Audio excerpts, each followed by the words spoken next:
سائر في طريق الحق يا جند الله جند الله جند الله جند الله. بسم اللہ الرحمن الرحیم نحمده ونصلی ونسلم علی رسولہ الکریم اما بعد۔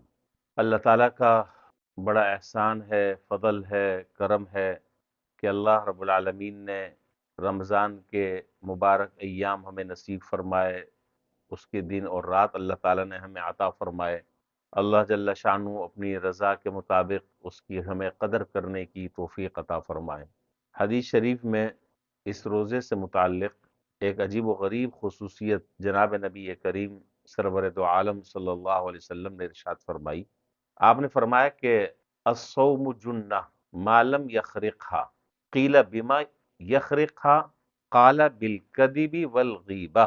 آپ نے فرمایا کہ یہ روزہ ایک ڈھال ہے، نسائی شریف کی یہ روایت ہے، روزہ ایک ڈھال ہے۔ اور آپ جانتے ہیں کہ جیسے لباس انسان کے جسم کو چھپاتا ہے، لیکن اگر کوئی آدمی اس لباس کو قینچی سے کترنا شروع کر دے اور اس کو کاٹنا شروع کر دے اور اس کے ٹکڑے ٹکڑے کرنا شروع کر دے تو وہ لباس چاہے جتنا قیمتی کیوں نہ ہو، اس کی کوئی ویلیو اور اس کی کوئی حیثیت نہیں رہتی، وہ ایسا ہو جاتا ہے جیسے مستعمل شدہ ٹیشو پیپر۔ اسی طریقے سے آپ نے فرمایا کہ روزہ ڈھال ہے، جس طریقے سے ڈھال حالت جنگ میں اور میدان جنگ میں آدمی جب اپنے سامنے رکھتا ہے تو دشمن کے وار سے وہ آدمی محفوظ رہتا ہے۔ تو جناب نبی کریم صلی اللہ علیہ وسلم نے در حقیقت روزے کو جو ڈھال سے تشبیہ دی ہے، حضرات شرائع حدیث نے لکھا کہ اگر انسان اپنے روزے کی حفاظت کرے اور روزے کے دوران وہ گناہوں سے اپنے آپ کو بچائے، منکرات سے اپنی حفاظت کرے، ہر طرح کی معصیت سے اپنی حفاظت کرے، اور وہ روزہ اس کا ایسا روزہ ہو جس کو بزرگوں نے فرمایا ہے، اور اللہ تعالی ہمیں توفیق عطا فرما دے، وہ روزہ ایسا ہو کہ وہ روزہ کان کا بھی روزہ ہو، وہ آنکھوں کا بھی روزہ ہو، وہ زبان کا بھی روزہ ہو، وہ ہاتھ کا بھی روزہ ہو، وہ دل اور دماغ کا بھی روزہ ہو۔ یہ سارے روزے ہیں۔ جب ایسا روزہ رکھنے کے اللہ تعالیٰ جب توفیق عطا فرماتے ہیں تو یہ روزہ ڈھال بن جاتا ہے اس انسان کے لیے اور روزے دار کے لیے، جو کل قیامت کے دن اس کو جہنم کی آگ سے بچا لے گا۔ اور میں نے پچھلے بیان میں یہ بات عرض کی تھی کہ روزہ صرف کھانے پینے سے رکنے کا نام نہیں ہے، روزہ صرف اس کا نام نہیں ہے کہ آپ نے اپنے دن بھر کے کھانے پینے کے جو معمولات ہیں اس کو چینج کر لیا، صرف اس کا نام نہیں ہے۔ روزہ کا ایک ایک لمحہ، ایک ایک منٹ، ایک ایک سیکنڈ وہ انتہائی قیمتی ہے۔ اگر انسان پر اس ایک منٹ میں اللہ تعالیٰ کی رحمت متوجہ ہو جائے تو اس کی دنیا اور آخرت سنور جائے، اس کی دنیا اور آخرت بن جائے۔ تو صرف روزہ اس کا نام نہیں ہے کہ آپ نے صبح سے لے کر شام تک کے کچھ کھایا نہیں، کچھ پیا نہیں، اور آپ وضو کر رہے ہیں تو آپ جو ہے وہ حلق سے پانی نیچے نہ اترے اس کی کوشش کر رہے ہیں، یہ اپنی جگہ ہے، لیکن اس بات کا اہتمام از حد ضروری ہے کہ آدمی روزے سے ہے، گناہوں سے اپنے آپ کو بچا رہا ہے، منکرات سے اپنے آپ کو بچا رہا ہے، معصیتوں سے اپنے آپ کو بچا رہا ہے۔ ہمارے استاد محترم حضرت شیخ الاسلام حضرت مولانا مفتی محمد تقی عثمانی صاحب دامت برکاتہم اکثر اپنے سبق میں اور اپنے دروس میں اور اپنے بیانات میں حضرت یہ فرماتے تھے کہ اس کی مثال بالکل ایسی ہے کہ جیسے گرمی کا سخت زمانہ ہو اور آدمی نے ایئر کنڈیشن گھر میں لگایا ہوا ہے، اے سی لگایا ہوا ہے تاکہ کمرہ جو ہے ٹھنڈا ہو جائے، کمرے میں کولنگ ہو جائے، اور دوسری طرف سے کھڑکی کھولی ہوئی ہے۔ ظاہر ہے کہ آپ جتنا زیادہ تیز اے سی کریں گے تاکہ مجھے اس شدید گرمی میں راحت مل جائے، تو اس سے آپ کو راحت نہیں ملے گی اس وقت تک جب تک کہ آپ وہ کھڑکی بند نہ کریں، جب تک کہ اس کی ہوا جو نکل رہی ہے دروازوں کے نیچے سے وہاں پر آپ کوئی چیز اس کو رکھ کر اس کو بند نہ کریں، اس وقت تک کہ وہ کمرہ جو ہے وہ ٹھنڈا نہیں ہوگا۔ اسی طریقے سے آدمی نیکی بھی کر رہا ہے اور ساتھ ساتھ گناہ بھی کرتا چلا جا رہا ہے، نیکی بھی کر رہا ہے، گناہ بھی کرتا چلا جا رہا ہے، تو اس نیکی کا جو فائدہ ہے، اس نیکی کے جو اثرات ہیں، وہ اثرات انسان کے جسم پر، اس کی روح پر ظاہر نہیں ہوں گے۔ ضابطے میں تو ہوگا کہ واقعی روزہ رکھ لیا ہے، لیکن اس کے جو اثرات مرتب ہونے چاہیے اور انسان کی زندگی جو بدلنی چاہیے، اس کے جو حالات بدلنے چاہیے، اللہ تعالیٰ کی طرف شوق اور رغبت میں اضافہ ہونا چاہیے، آخرت کی طرف انسان متوجہ ہو، دنیا سے بیزاری ہو، وہ کیفیت پیدا نہیں ہوگی۔ یہ ساری کیفیت پیدا کرنے کے لیے ضروری یہ ہے کہ انسان جو ہے وہ اگر روزے سے ہے تو روزے کے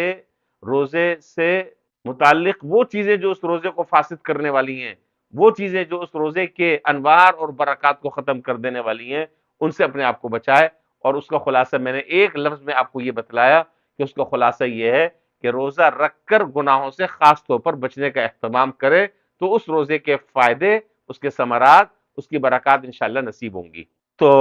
بہرحال حدیث میں فرمایا کہ یہ روزہ جو ہے وہ ایک ڈھال ہے جب تک کہ اس کو پھاڑا نہ جائے۔ تو صحابہ نے عرض کیا،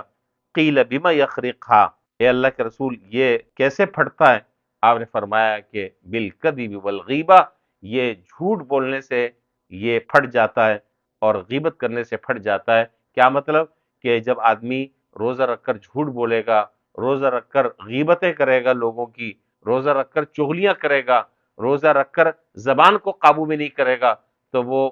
صرف ایسا ہی ہے جیسا کہ اس بیچارے نے بھوک اور پیاس کی مشقت برداشت کی، اس کے سوا اس کے دامن میں کچھ بھی نہیں۔ انشاءاللہ اس سے متعلق روایت اگلے بیانات میں آئے گی، میں وہاں پر اس کی تفصیل انشاءاللہ میں عرض کروں گا۔ تو یہ روزہ بڑی عظیم الشان عبادت ہے، اور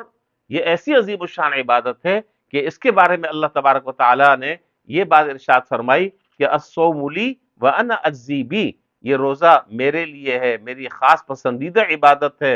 اور میں ہی اس کا بدلہ دوں گا۔ روزے کی شان ہی کچھ نرالی ہے، اور اللہ تعالیٰ انسان کو اپنی شان کے مطابق اس کا روزے کا اجر اور ثواب عطا فرمائیں گے۔ اس کی کوئی لمٹ نہیں ہے، اس کی کوئی تحدید نہیں ہے، اس کی کوئی حد بندی نہیں ہے۔ اللہ تعالیٰ دینے پر آئیں گے تو اپنی شان کے مطابق انشاءاللہ عطا فرمائیں گے۔ مجھے بات یاد آئی، وہ ایک کہنے کو تو ایک واقعہ ہے لیکن بڑا سبق آموز واقعہ ہے، بس وہ واقعہ میں سنا کر اپنی گفتگو انشاءاللہ میں ختم کر رہا ہوں۔ ہارون رشید کا زمانہ تھا، ایک مرتبہ کہیں وہ سفر پر جا رہے تھے، تو ہارون رشید نے کسی بوڑھے آدمی کو دیکھا کہ وہ اپنی زمین میں آم کا درخت لگا رہا ہے۔ تو بادشاہ نے ہارون رشید نے ویسے ہی اس سے پوچھا کہ بڑے میاں کیا کرتے ہو؟ کہا کہ جی آم کا پودا لگا رہا ہوں۔ تو بادشاہ کو مذاق سوجی، اس نے کہا کہ کیا آپ اس کا پھل کھانے تک زندہ رہیں گے؟ بوڑھے نے کہا حضرت بات یہ ہے کہ آم کا پودا تو ہمارے اگلوں نے بویا، اللہ تعالیٰ کے فضل سے اس کا پھل ہم نے کھایا، آج ہم بوئیں گے، ہمارے بعد والے اس کا پھل کھائیں گے۔ بادشاہ کو جواب بہت پسند آیا، اور بادشاہ نے حکم دیا کہ 1000 اشرفیاں اسے انعام میں دے دی جائیں۔ بڑے میاں نے انعام لینے کے بعد موقع کو غنیمت سمجھا اور جاتے جاتے عرض کیا کہ حضرت دیکھیے اگلوں نے آم کا پودا لگایا تو اس کا پھل ہم نے کھایا، لیکن میرا حال تو یہ ہے کہ ابھی میں نے پودا ہی لگایا ہے کہ مجھے اس کا پھل مل گیا، نقد مل گیا۔ تو بادشاہ اس بڑے میاں کے جواب سے بڑا متاثر ہوا، تو مزید 1000 اشرفیاں دے دی۔ تو بڑے میاں نے سوچا کہ ابھی لوہا گرم ہے، ایک ضرب اور لگا دی جائے، حاضر جواب تھا بوڑھا۔ تو بوڑھے نے کہا کہ میرے آقا، لوگوں کے درخت تو سال میں ایک ہی مرتبہ پھل دیتے ہیں، اور جبکہ میں اپنے لگائے ہوئے اس پودے کا 2 مرتبہ پھل کھا چکا ہوں۔ تو اس حاضر جوابی پر بادشاہ حیران ہوا اور خوش ہو کر مزید 1000 اشرفیاں اور دے دی۔ وزیر نے کہا حضرت آگے چلیں ورنہ یہ بوڑھا جو ہے خزانہ ہی صاف کر کر چھوڑے گا، خزانہ ہی پورا آپ کا ختم کر دے گا، یہ بڑا حاضر جواب ہے۔ تو خلاصہ کہنے کو تو یہ ایک واقعہ ہے، ایک لطیفہ ہے، لیکن حقیقت یہ ہے کہ انسان جب روزے جیسی عظیم الشان عبادت کو اللہ جل شانہ کی شان کے مطابق، ان کی عظمت کے مطابق، ان کے جلال کے مطابق اگر رکھے تو انشاءاللہ اس کے جو اثرات اور اس کے جو اجر اور ثواب اور اس کے جو فوائد و برکات ہیں وہ اللہ تبارک و تعالیٰ دنیا میں بھی نصیب فرمائیں گے، اور آخرت میں بھی انشاءاللہ اللہ تعالیٰ اس کے فائدوں سے محروم نہیں فرمائیں گے۔ اللہ تعالیٰ ہمیں صحیح طریقے سے روزے کو اس کے آداب اور اس کے مستحبات کے رعایت رکھتے ہوئے اللہ تعالیٰ ہمیں اس کی توفیق عطا فرمائے۔ وآخر دعوانا ان الحمدللہ رب العالمین۔ سائر في طريق الحق يا جند الله جند الله جند الله